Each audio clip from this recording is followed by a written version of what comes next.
the number one is sacrificing, right? Whatever that sacrifice is, and I want to talk in the context of an artist. As an artist, as an industry professional, right? You want to make more time for music, you got to sacrifice something. And in this case, it could be sleep if you're trying to do some work before going to work, the after work hangouts, happy hours, etc. Right? Instead of doing that, you're actually working on your craft. So I love the fact that you mentioned something's got to give, something's got to sacrifice. Now, all right, we are here back again for another YouTube and podcast series of the Artist Map and Faculty of Electronic Music. Even though Gino's not here online with us today, he's actually on his way to Los Angeles for a gig. Got myself, Jia, with 6 a.m. Artist Map, and we have Kevin, aka SVS, Artist Map community member and our 6 a.m. content director. Welcome back, first and foremost. Oh, thanks, man. Yeah. People don't know, I'm a new dad, so I was on paternal leave for a little bit. So it's finally good to be back up and running again. So yeah, I know. And what perfect timing in terms of the topic for today. And I think you being a newborn dad, the word time management, managing your time and making sure that you're there for, your newborn and as well as for your wife and obviously the work that you're doing for us and for yourself personally as well. So, I want to actually ask you to start off, Kevin, like what, have you done lately to sort of make things work under the magic spell of time management with the newborn baby? I mean, there's any quick tips you can share right now and how you intend to make everything work? Having the best partner in life probably helps. That's definitely one thing for sure, at least on my side. But all jokes aside, a lot of it is open communication. And then sacrifice. So some things are just going to have to be sacrificed. I can't do jujitsu as often as I want. I can't do music production as often as I want. And I have to be okay with that. And I am okay with that. And then the other portion is just communication with everyone that I work with, everyone that I need to be involved with, either on a personal level or on a working level. Just let them know, hey, things are going to be delayed. Where can you help me out? Or, hey, I'm not going to be able to make this because of this, and this, and then everyone can kind of coordinate themselves based off of that. And everyone's, depending on the situation, people are going to be understanding or they're going to try to help you out the best they can. So it's kind of don't be a hero type of situation and try to do everything. And then also let people know that, hey, I can't get this done. And how can we accommodate this? And how can we spread this out a little bit better so that way we can still meet our deadline, or maybe we can push our deadline out a little bit. It's so crazy. It's been weeks. It's so crazy. I mean, yeah, those are the things that I've actually explained in the time management mastery course. The number one is sacrificing, right? If whatever that sacrifice is, and I want to talk in the context of an artist, as an artist, as an industry professional, right? You want to make more time for music, you got to sacrifice something. And in this case, it could be sleep if you're trying to do some work before going to work, or the after work hangouts, happy hours, etc. Right? Instead of doing that, you're actually working on your craft. So I love the fact that you mentioned something's got to give, something's got to sacrifice. Now, I want to throw it back to you that, I understand that jiu-jitsu and making music is something that makes you fulfilled as well. And while you're making sacrifice to cut that down, I would say try and do whatever you can to at least do a music session once a week. Now, if it's not every day, do a jiu-jitsu session once a week, once every other week. The whole thing is like, if it makes you feel good and it brings, the best out of you, you have to make time, even though that has been sacrificed, because at the end of the day, it's also about getting it done. Yeah, absolutely. Yeah, absolutely. So it's funny because you talk about, go to jiu-jitsu at least once a week or something like that. That's what it's come down to. But even then, obviously with the baby and everything, I get so tired, and it's just like, oh, maybe I should skip the session. But then my wife and myself tell me, it's like, dude, you only go once a week. You have to go. Like, it doesn't matter, even if you can't do it, even if you just stand there and do nothing. Right. Just go and get out of the house, do something, at least put yourself out there, and then you're going to be tired, but just this is something that you want to do, and this is something that brings you joy, and you can't just let that slide too. You kind of have to have discipline for things that give you joy too. Because if you're saying like, oh, I'm too tired to do this, well, it's like, yeah, but if you kind of have to force yourself to do it too. Like, you can't just like let it go, because once you said like, oh, okay, this weekend, it's like, oh, I got a little bit of rest, but then you keep doing that week after week, then exactly. take dividends, and that thing that brings you joy is no longer there. To summarize it, I mean, it's pretty much you're committed to jiu-jitsu. You're committed to making music. And I think that C word, which I also dropped in the course, is where a lot of people fail when it comes to time management, because they're not committed towards their goals. And so if you're not committed towards your goals, you're not going to be committed towards that process or that system that you need to create. And hey, look, Kevin, congrats as well, because I know you had your first release in December around the same time you had the newborn. You know, time actually. Yeah, amazing. It was like the gift from the universe. But I want to ask you, you know, now that you have less time to make music, you know, aren't you glad that you have a library of music that's like semi-polished, that is in your library bank? I mean, I don't know if that is. Absolutely. That was the big concern going in, was the fact that, hey, I don't really have a full method or a sound that I wasn't completely happy with. But with that release, it was kind of, oh, now I have a sound, and kind of like I remember a method and all that stuff. So that way, when I go back to producing, or with the limited time I produce, I kind of have a good roadmap, not necessarily a perfect roadmap, but an idea of like where to go. Whereas before it was just like shotgunning everything and trying to figure out how to make a track. And it was just like, okay, I got lucky. But this time it's kind of like, I have more of an idea of where to go, and it makes my process a little bit more efficient. I'm not going to say way more efficient, but just a little bit more efficient. So that way, with the minimal time I have, I can actually produce hopefully within the same amount of time or the same amount of tracks as I used to before as well. So. Right.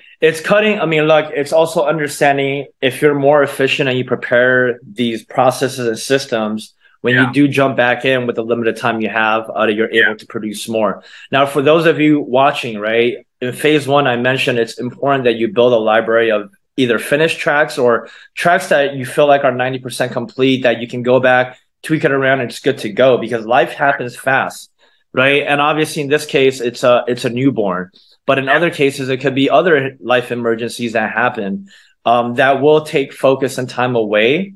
And it's important to have that library so that just in case there is a good opportunity from a label, you already have the tracks, or the tracks at least 90% polished for you to kind of drive it home and take it to the release line, as opposed to like, oh crap, here's an opportunity, now I have to scramble and finish a track. It's called staying ready. And you know, it once again only helps the future version of you, right? Why do we sacrifice and make the time now to do the things that, you know, seemingly don't have an immediate impact, but you just never know? So that's the little takeaway that I want people to kind of take home with, I guess.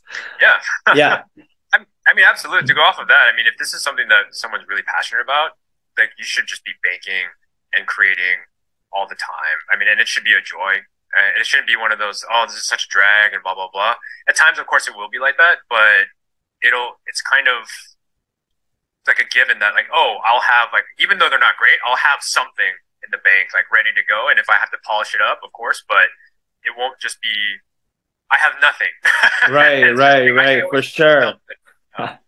No, absolutely. And look, time management, why did we decide to, you know, to launch this course before phase 3? Because, you know, at the end of the day, it's just going to be more work, right? And to share with people what phase 3 is, we're going to launch a course on how to, you know, properly start your own record label, and coincidentally, how to start your own community as well, right? That's kind of the next phase for an artist before they finally blow up.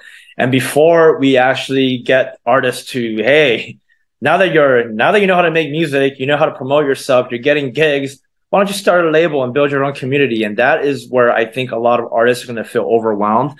And I feel like, you know, without the proper training or proper course on time management, or just bringing that awareness to the community, I feel like the next phases are only going to crush artists if they cannot juggle between their time, their life, and all sorts. And I do want to, you know, to use this to let people understand that if you do enroll in this course, there are 3 value propositions that we have.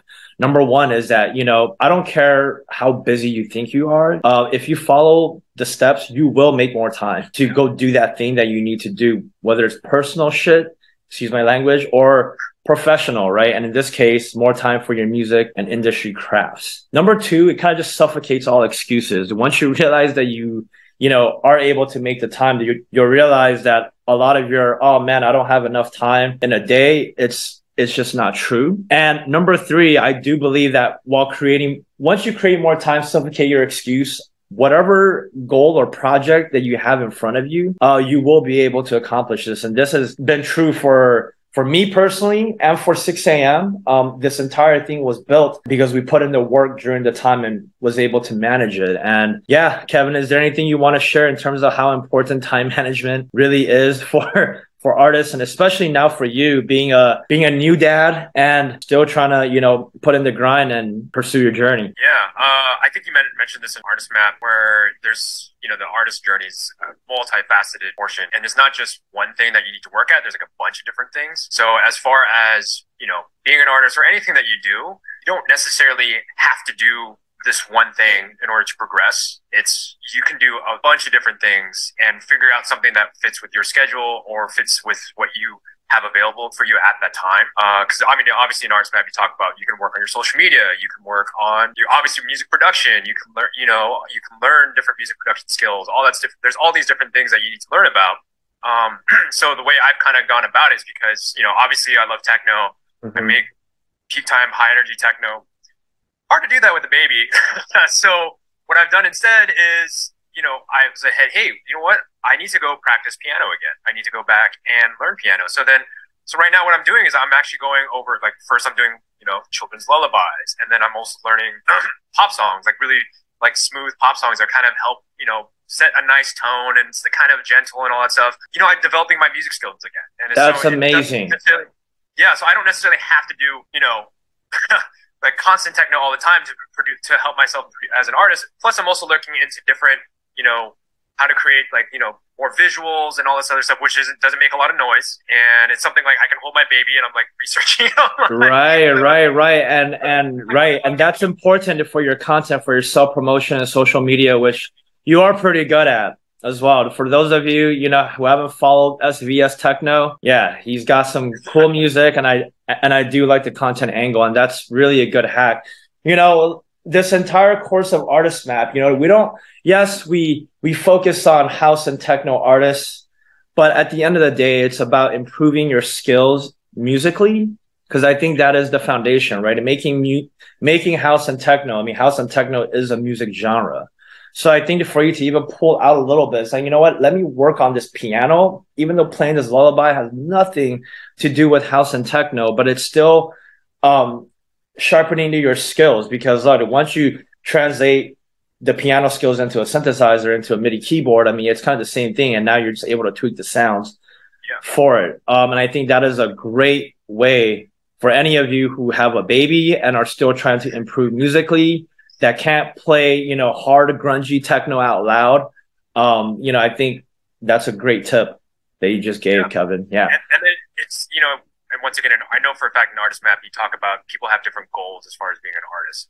So it also kind of just depends on your goal as well. So for me, it wasn't necessarily to strictly become, you know, this, you know, famous techno producer or whatever. It's also to just be well-rounded in music and potentially be able to do things like make music for video games, make music for TV shows, commercials, etc. So things like that, obviously you need to be more well-rounded, and I need to figure out ways to harness those skills and develop those skills. So, I mean, if you want to just be a strict techno artist, then yeah, baby keyboard isn't like going to help you a lot. It's still helpful though. It's still going to help you in some ways. So it just kind of depends on what your goals are and how you can, whatever time you have, and how you can manage working towards those goals too. Right. And look, to end it here, for those of you who are curious on how is it possible to create more time. Now, I'm not saying I can turn 24 hours into 26 hours, but really looking at your calendar, at your schedule, at your planner, and doing an audit to see where are those time blocks that you could consistently focus on. And in our course, you know, in this course here, it's been laid out super detailed. And look, this is only going to be the first of many videos that we talk about in terms of time management. This is more like an overarching discussion, but I think moving forward, especially when Gino's back, we can kind of dive deep a little bit more regarding time management and just give you all more resources for you to become the artist you need to be. Okay, awesome. Well, that's it for today. Kevin, thank you so much, for sharing some insights, and it's great to have you back. Please follow him at SVS Techno, right? SVS underscore Techno. SVS underscore Techno. SVS underscore Techno. And please follow us at Artist Map, as well as Faculty of Electronic Music. We'll be dropping the links below. Please check out the Time Management Mastery course. It doesn't even matter if you're an artist or an industry professional. Time management is a required skill as you get busier with your life, whether it's personally or professionally. It's just something that's super important. So check it out. All right. We'll catch you on the next episode. Be sure to subscribe. Peace.